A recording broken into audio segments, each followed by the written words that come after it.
Olá, seja muito bem-vindo, seja muito bem-vinda. Começa agora mais um Alesp em Pauta e um projeto aqui que tramita aqui no Parlamento Paulista visa mudar as regras de heranças e também do imposto de doações. E nós vamos conversar sobre isso com dois especialistas, a doutora Thaís de Barros Mesquita, que é especialista em Direito Societário e Tributário, e via Zoom conosco o doutor Walisson Soares dos Anjos, que é advogado civil e criminal. Sejam todos muito bem-vindos, muito obrigado por aceitar o nosso convite. Eu queria que a senhora explicasse primeiro qual que é, o modo por lei hoje da herança e da transferência também, e falando também do imposto de doações. Doutora, seja muito bem-vinda. Olá, tudo bem?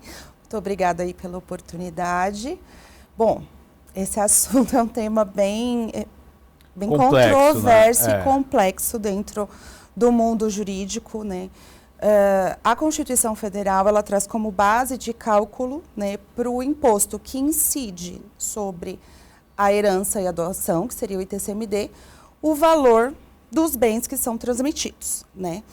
E aí ela delega ao Estado, né, a complementar essas regras. Então, o que acontece hoje? Eu vou fazer um inventário judicial, por exemplo. Junta-se ali todas as certidões, todos os documentos necessários à apuração dos bens e valores e emite-se uma guia para pagamento. Como é feito hoje em São Paulo, muitas vezes é utilizado o valor venal de referência. E aí surgem inúmeras discussões de qual valor deveria ser utilizado. Seja ele o valor venal de referência, que é utilizado para recolhimento do ITBI, às vezes o IPTU, ou então mesmo a declaração de imposto de renda da pessoa que faleceu. E aí são muitas brigas, inúmeros processos, enfim. E aí, com esse projeto de lei, teoricamente, né, se ele for considerado constitucional, colocaria aí uma pá de cal no assunto, porque eu ficaria com a base de cálculo do IPTU. Então, todo mundo utilizaria essa mesma base de cálculo. Interessante, doutor Walisson. É importante, né, o senhor complementar aí o que a doutora acaba de nos dizer. Sim, sim. Tendo em vista a questão do imposto, ela sempre gera vários debates, né? Porque, principalmente quando você altera essa legislação, esse debate, e aí eu entendo que é talvez o mais considerável, importante nessa legislação, é principalmente a questão da alteração dos valores que é agora permitido de forma progressiva. Antes você tinha um valor, por exemplo, de 4%, que incidiria aí sobre a questão dos bens. Agora você tem a possibilidade, diminuiu para 2%, mas vai agora de 2% a 8%. Então, quer dizer, o inventário que tem aí um patrimônio em torno de 353 mil, né, no mínimo ele vai aí, ok, pagar aí 2%, mas nós temos aí uns valores progressivos, em que de 4% você poderá chegar aí até 8%. De certa forma, isso traz uma distribuição melhor, ou seja, vai pagar mais quem tem mais patrimônio.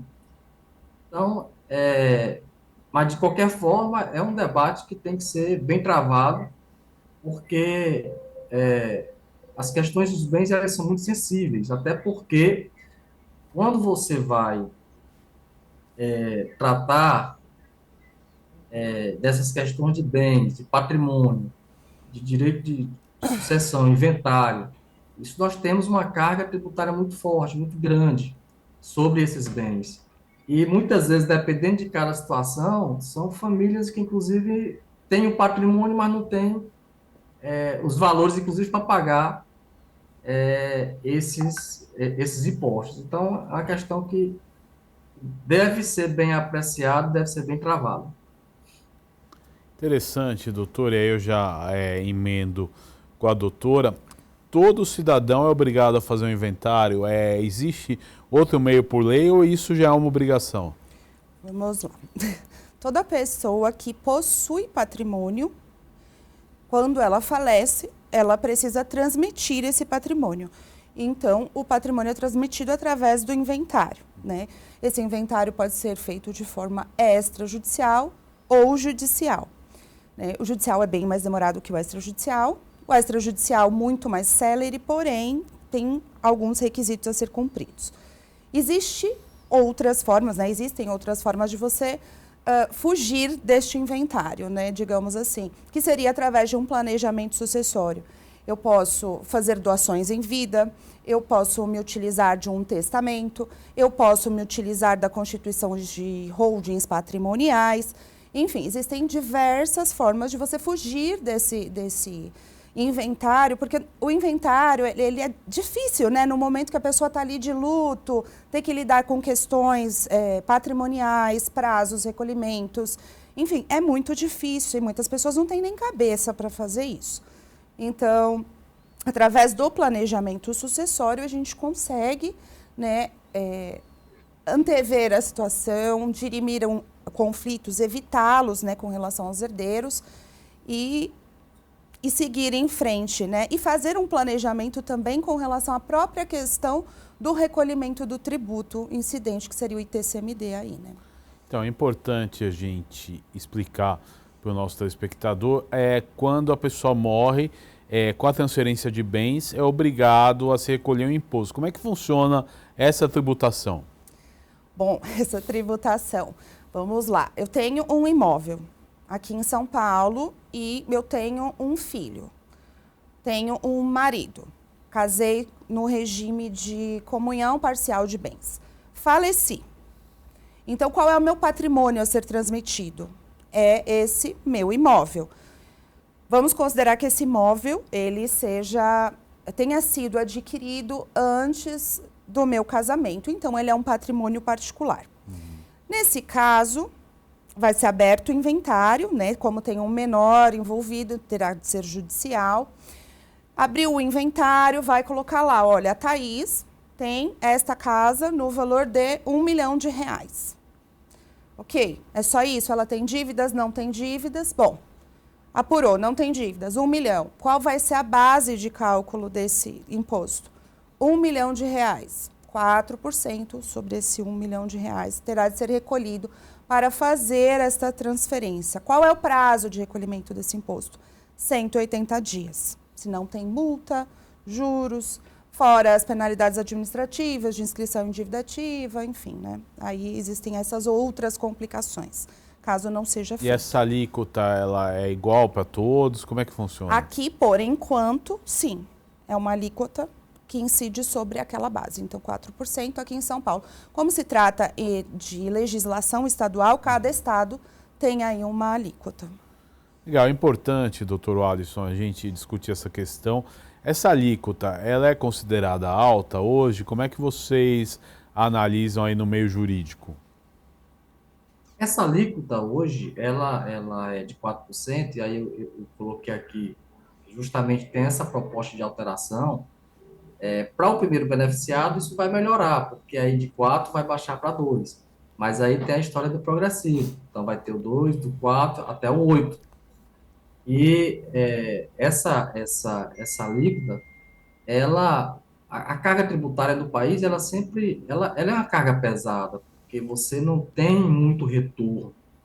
Então, para nós, quando se trata de incidir imposto, ele sempre, ele sempre traz essa carga muito pesada, porque você não consegue perceber, né, o retorno do Estado em relação a isso. De forma que há uma inquietação, né, em relação a isso, porque de 4 vai subir para 8. Na verdade, apesar de serão para patrimônios maiores, né, nessa gradação, vamos dizer assim, mas a gente entende que deu uma esticada grande em relação a isso. E a gente entende que o projeto tem que ser mais bem discutido, mais bem visto sobre os impactos que se tem, inclusive no recolhimento. Não adianta você colocar uma taxa tão alta e de repente você tem o patrimônio, mas não tem ali a liquidez, como a doutora mesmo acabou de relatar, né, vai incidir sobre o quê? Sobre o valor venal, quer dizer, hoje, sobre IPTU, então, valor de mercado. Então, por exemplo, tem estado que no seu processo ele não acolhe mais o valor venal. Então, ele faz aí uma verificação de uma tabela, né, via Caixa Econômica, né, essas tabelas, para que eles possam avaliar mais ou menos a referência de valor de mercado, e o valor de mercado vai lá para cima. Então, é uma questão que a gente precisa, nessas alterações, são pontos sensíveis que é preciso discutir bem, de forma que há realmente a carga vai ficar um pouco mais alta, essa incidência da tributação.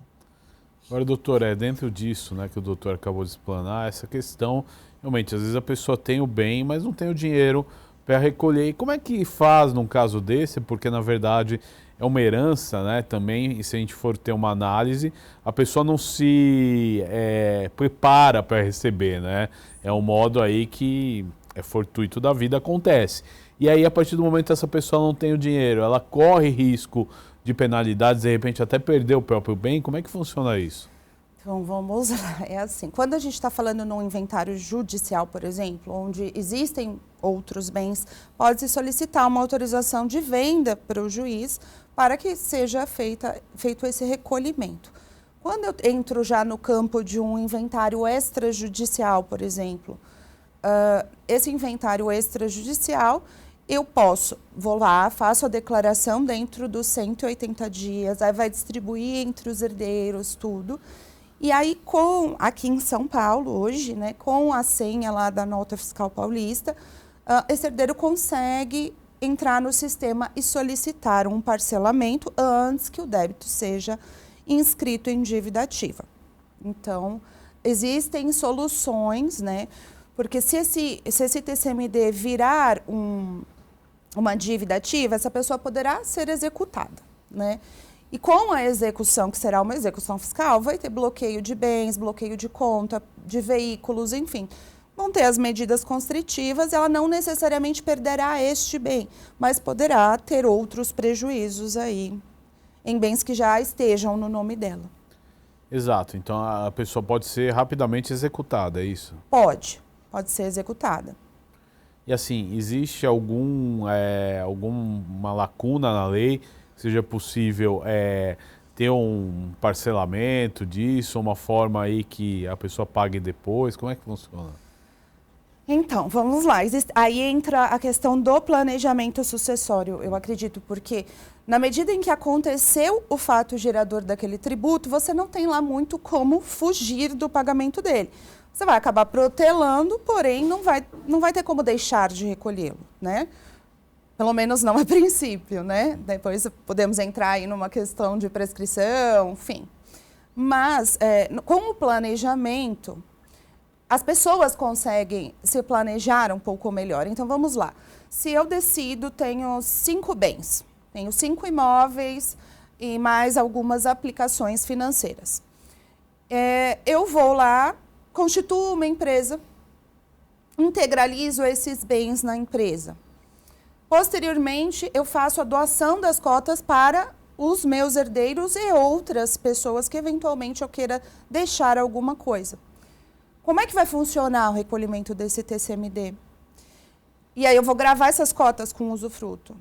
Eu vou recolher com base no meu patrimônio líquido, o ITCMD, e com redução da base de cálculo, né?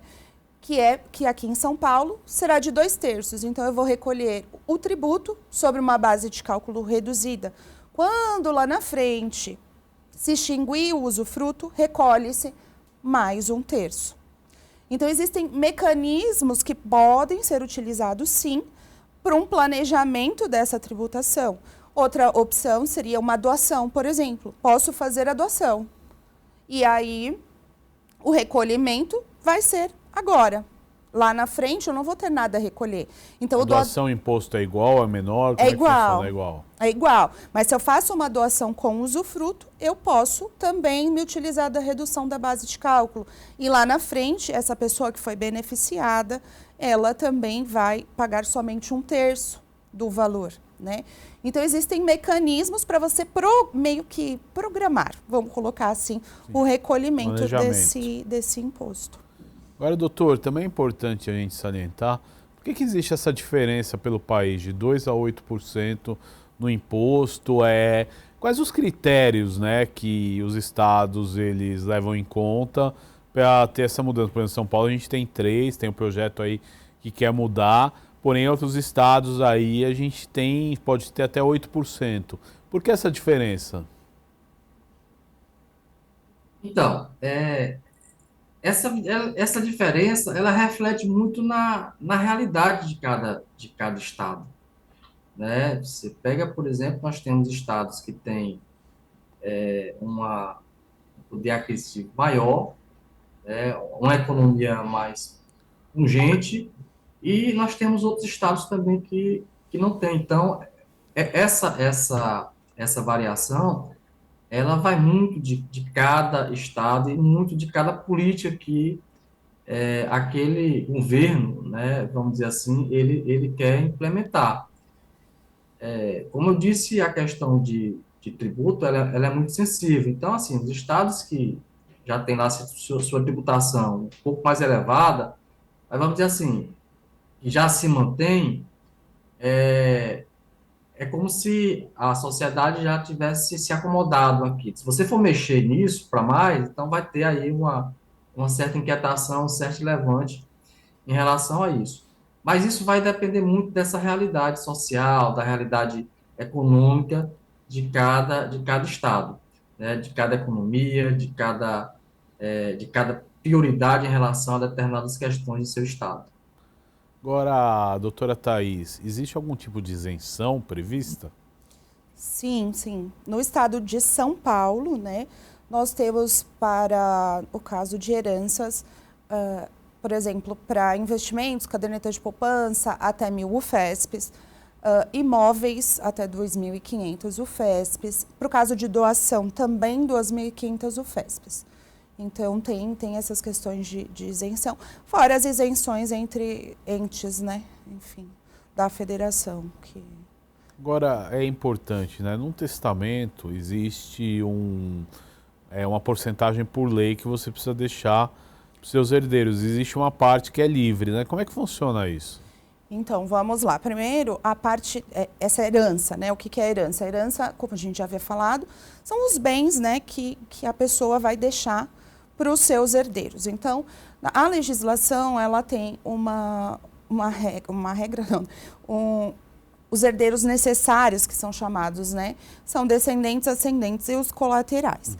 Então, essas pessoas, elas têm direito a 50% dos seus bens. Então, se eu testar 100% e tiver herdeiros necessários, por exemplo, um filho, vai ser anulado facilmente esse testamento. Então, uma pessoa que possui esses herdeiros legais, né, ela deve destinar 50%.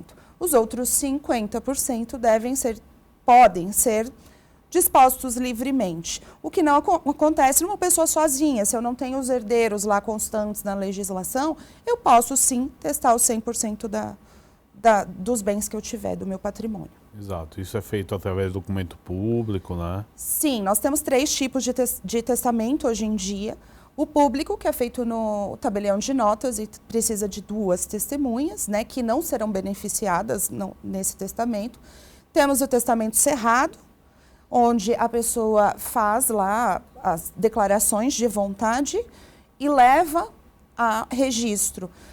Esse testamento cerrado, ele não pode ser aberto e deve ser guardado também para não ser anulado. E tem o testamento particular, né, que a pessoa faz de próprio punho, existem 3 testemunhas, precisa da assinatura de no mínimo 3 testemunhas e só aberto com falecimento. Entendo. Importante esses esclarecimentos. E também é importante, né, doutora, a gente abordar a questão das doações. A doutora já explicou que a tributação é a mesma, porém seria um meio mais fácil até de evitar custos jurídicos posteriores. Como é que funcionaria isso? Bom, eu acredito, né, dentro dessa vivência toda profissional que eu tenho hoje, para mais de 12, 13 anos, que o planejamento ele é sempre o melhor caminho para qualquer situação. Né? Então, se você tem o caso, ele deve ser estudado pontualmente, visto todos os detalhes, os documentos precisam ser analisados para se encontrar a melhor saída. Às vezes, a melhor saída pode ser uma doação, que eu possa ficar fazendo doações aí dentro do limite da isenção durante anos. Mas também pode ser uma empresa.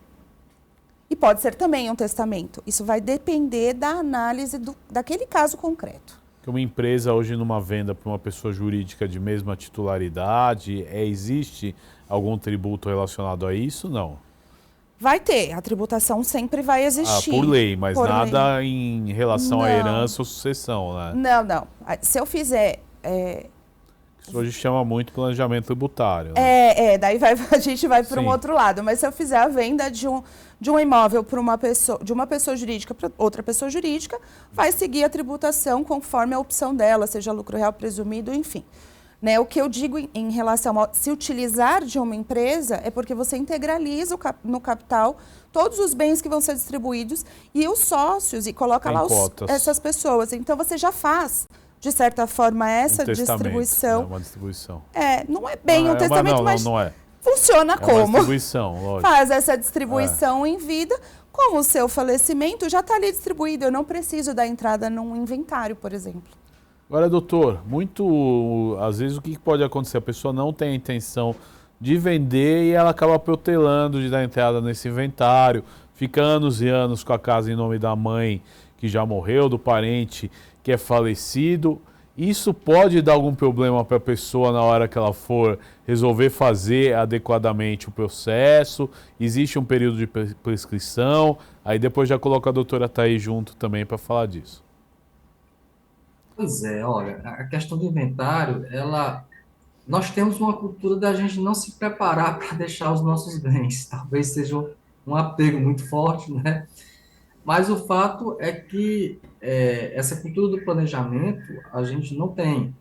E aí cabe a nós trazermos essas questões, porque os inventários, em regra, eles têm dado muita dor de cabeça. Então, você encontra pessoas que têm de pequeno a um grande patrimônio, em que o patrimônio está, muitas vezes você só tem um contrato de compra e venda, você não transferiu bem, né? O veículo, como nós temos a história da tradição, às vezes você não passa o veículo para o seu nome porque você pegou de um amigo, muitos dos bens você passa para enfim. Então você traz um embaraço muito grande e muitos vão adquirindo bens, principalmente imóveis, e não vão deixando o bem de forma totalmente regular, né, com as transferências, de forma regular. E aí você termina que, se não haver um planejamento nesse sentido, você tem a dificuldade de dispor de um patrimônio que está ainda de forma irregular, e se você você tem a possibilidade, obviamente, de fazer um inventário, como a doutora falou, extrajudicial, que seria o inventário um pouco melhor de se fazer. Mas, por exemplo, se você tiver filhos menores, você não tem como fazer um inventário extrajudicial. Obrigatoriamente, esse inventário terá que se bater às portas do judiciário, porque tem interesses de menores também. Então, você, nessas questões, termina batendo as portas do judiciário, e aí a coisa passa um pouco a se complicar, né? A morosidade, enfim. De forma que o melhor caminho hoje é você, o que puder fazer de planejamento, seja o testamento, você dispor de 50%, né? Porque os 50%, os outros 50%, por lei, são para os herdeiros legais. Então, todas essas questões, é importante que as pessoas, né, que detêm o patrimônio, elas possam estar atuando para minimizar, né, essas dores de cabeça que nós temos aí após aí infelizmente ao falecimento. Doutora, existe algum tipo de prescrição em relação a isso? Você fala do inventário. Vários anos que a pessoa manteve no nome da mãe falecida, passaram-se anos e aí ela precisa vender e aí é necessário fazer todo o procedimento. Às vezes passando 10, 15 anos após a morte. É necessário, né? O que acontece, né? Quando os herdeiros não aparecem, né? Existe um período de vacância que eu não tenho exatamente, salvo engano. Doutor, o senhor pode me corrigir se estiver errado? Eu não tenho certeza desse prazo de vacância, mas existe um período de vacância e caso esses bens não sejam destinados, eles ficam sob a guarda da União. Então eu posso perder esse bem, né? Uma das formas de regularização aí seria a questão uma ação de uso capião, por exemplo. Porém, é uma ação extremamente custosa, né? Existem advogados que cobram 20, 25, até mesmo percentual sobre o valor do bem. Então, é complicado. Então sai mais caro que o imposto na maioria das vezes. Sai mais caro que o imposto na maioria das vezes, porque você vai precisar envolver aí um profissional, ingressar com uma ação, vai ter que ter uma série de provas e, enfim, custas judiciais, né? Que vão acabar encarecendo. Muitas vezes você poderia tentar o parcelamento daquele imposto, pagar ali em 10 vezes, 12, enfim, dependendo do estado, e acaba deixando. Eu tô com um caso, assim, no escritório, ainda não entrou nesse período de vacância, porém, agora tem a multa, tem os juros em cima do imposto, porque não foi feita a declaração, e aí acaba saindo mais caro. E aí não tem jeito, realmente tem que pagar, porque não tem como protelar, não vai ter como, uma hora porque, a conta assim, vai chegar, né? Exato, se eu simplesmente deixar ali, ou eu perco, ou eu vou precisar entrar com o uso capião. Fora isso, se eu precisar negociar esse bem, vamos supor uma casa, ela vai ter uma desvalorização absurda, porque não está no meu nome, tem todo um processo por trás, então eu vou ter uma desvalorização imobiliária aí de 30%, 40% eventualmente. Então, quanto eu estou deixando de pagar e quanto eu vou perder? Não é verdade? Agora, doutora, aí é para os dois a pergunta, existe algum tipo de isenção desse imposto? Vamos supor, eu tenho um filho que é incapaz, ou de repente, em alguma situação especial, isenção desse imposto ou não? Ele é para todos e não tem como pedir uma isenção? Para todos. A isenção, pelo menos aqui em São Paulo, da legislação, ela se refere a esses números de UFESPs para determinados bens. Então não existe nenhum tipo de isenção. Pelo Brasil, doutor, o senhor conhece algum lugar que isente ou não? Não. O Estado ele é muito voraz, né, nessa questão. Então, não é à toa que se alguém falece e o Estado, se você demorar alguns meses, a doutora sabe disso, o Estado já pode, inclusive, abrir o inventário. Então, o Estado ele tem muito interesse é o que tem mais interesse, vamos dizer assim, e não se conhece nem o Estado, nem o tipo de isenção em relação a isso, porque são bens e talvez uma situação ou outra, né, até mesmo de incapacidade ou de doença, o Estado ele não abre mão da incidência da regra que decidiu os tributos sem isenção. É interessante tudo isso, né? E é importante também entender quais os trâmites, né? A partir do momento que há essa sucessão, vamos supor, o que tem que ser feito primeiro, visto se existe um testamento. O doutor citou um ponto muito importante. Às vezes o Estado, ele provoca essa situação do inventário. Em quais casos isso ocorre? Bom, eu não peguei nenhum caso em que o Estado provocou. Uhum. Mas vamos esclarecer aí qual seria o passo a passo, né, para um inventário. A pessoa faleceu, faço a reunião de todos os documentos. Então, por onde eu vou começar? Certidão de óbito, pego a declaração do imposto de renda desta pessoa para verificar o que está ali. Posso fazer uma pesquisa de bens nos cartórios para verificar se tem imóveis que, de repente, não estão constando na declaração. Se é casado, tem imóvel que está constando somente na declaração do companheiro, da esposa, do marido, enfim. Verificar. reunir esses documentos também dos bens e aí dar entrada no inventário extrajudicial ou judicial. O testamento, né, já que temos essa oportunidade de falar também, funciona mais ou menos da mesma maneira, mas eu não vou ter uma certidão de óbito. Então, eu reúno os documentos, vejo se existem herdeiros necessários, não existem, e vou fazer a disposição dos bens conforme a minha vontade. É mais ou menos assim que funciona para os dois casos. No caso do inventário, houve o falecimento, tenho que fazer a declaração daí do ITCMD em 180 dias, para poder fazê-lo extrajudicialmente ou judicialmente o próprio juízo acaba emitindo a guia. E no testamento, houve o falecimento, mais uma vez, faz a abertura do testamento e recolhe-se o tributo. Interessante, doutora, dentro disso, né, e é importante, acho que a gente esclarecer, existe um tempo, né, que o herdeiro ele tem para reclamar esse bem, porque às vezes são vários herdeiros e um herdeiro, por exemplo, sumiu e não está preocupado com isso, aí aparece alguns anos depois, peraí, cadê a minha parte? Como é que funciona essa questão? Então, na verdade, assim, se esse herdeiro é um herdeiro necessário,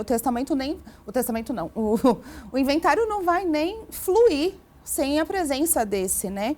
Se ele não for localizado, tem até todo um procedimento, né? Ele vai ter que ser meio que dado como desaparecido, enfim. Mas... Porque às vezes ele pode ser notificado, não responder, não aparecer. Exatamente, também. Ele, mas teoricamente, judicialmente, ele abre mão disso, não aparecendo, não se mostrando presente, não. Não, ele precisa renunciar. Renunciar. E aí, passado vários anos, tem um tempo de prescrição? Então, isso é um pouco controverso. Entendo. Né? Não, na verdade, se o testamento está lá, o inventário está lá correndo, né? Ele vai ficar parado, né? É diferente da questão do extrajudicial. O extrajudicial, aí sim a gente poderia falar, porque daí a gente vai ter uma questão, na verdade, não é nem da prescrição disso, mas é uma prescrição dele buscar a anulação daquela partilha. Então o inventário ele pode ficar parado porque um dos herdeiros está em destino não conhecido, etc. Exato. Então o processo para até então passa a ser o interesse dos outros também procurá-lo, né? Ou procurar alguém que é presente, né? E no extrajudicial também é bom lembrar que quando tem lá a certidão de óbito, consta normalmente se a pessoa tem filhos, se deixou filhos, esposa, marido, enfim, se deixou herdeiros. Justamente por quê? Porque mesmo que eu vá fazer esse inventário de forma extrajudicial, só ali na certidão já tem, deixou 3 filhos. Aí lá no cartório só tem 2, cadê o terceiro? Sim. Vai ter que localizar essa pessoa, senão não consegue fazer. Fica tudo parado e aí parado. Tudo, né, sem poder ser disponibilizado para os herdeiros, né?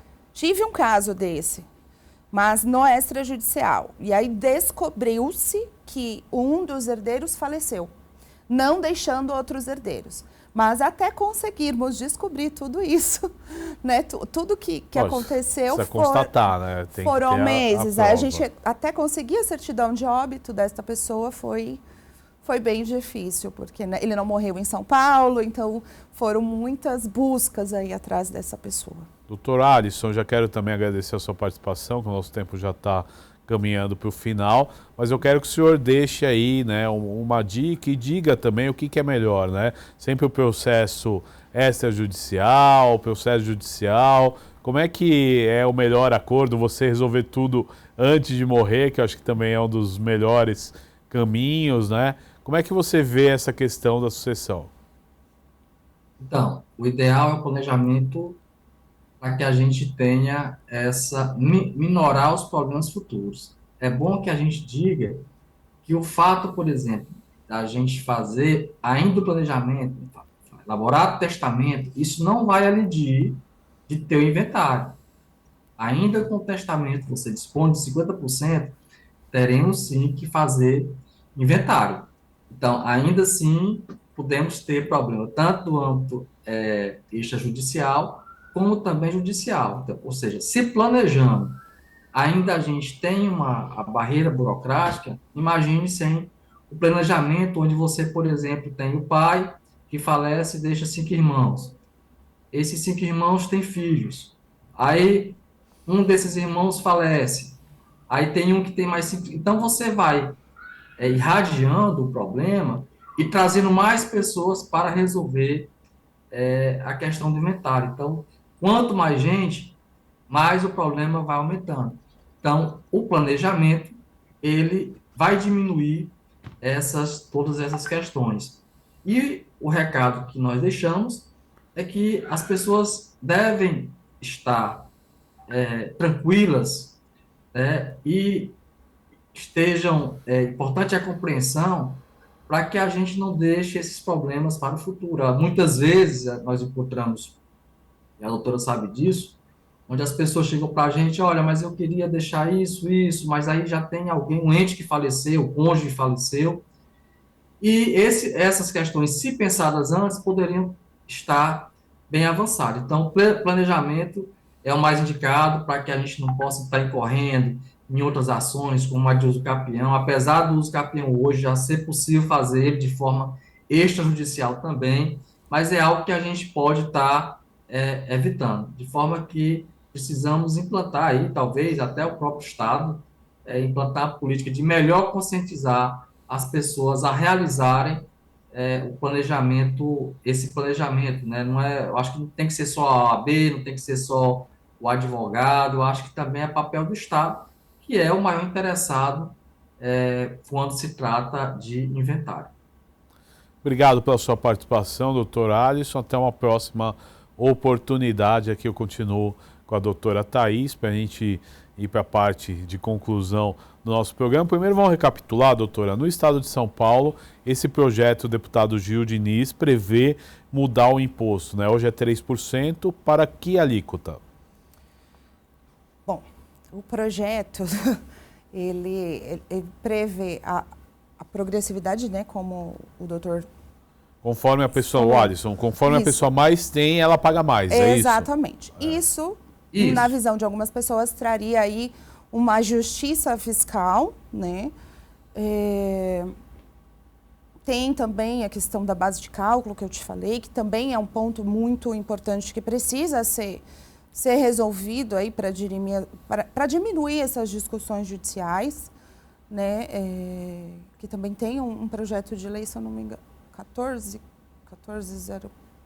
Sim, que tramita aqui na casa. Exato.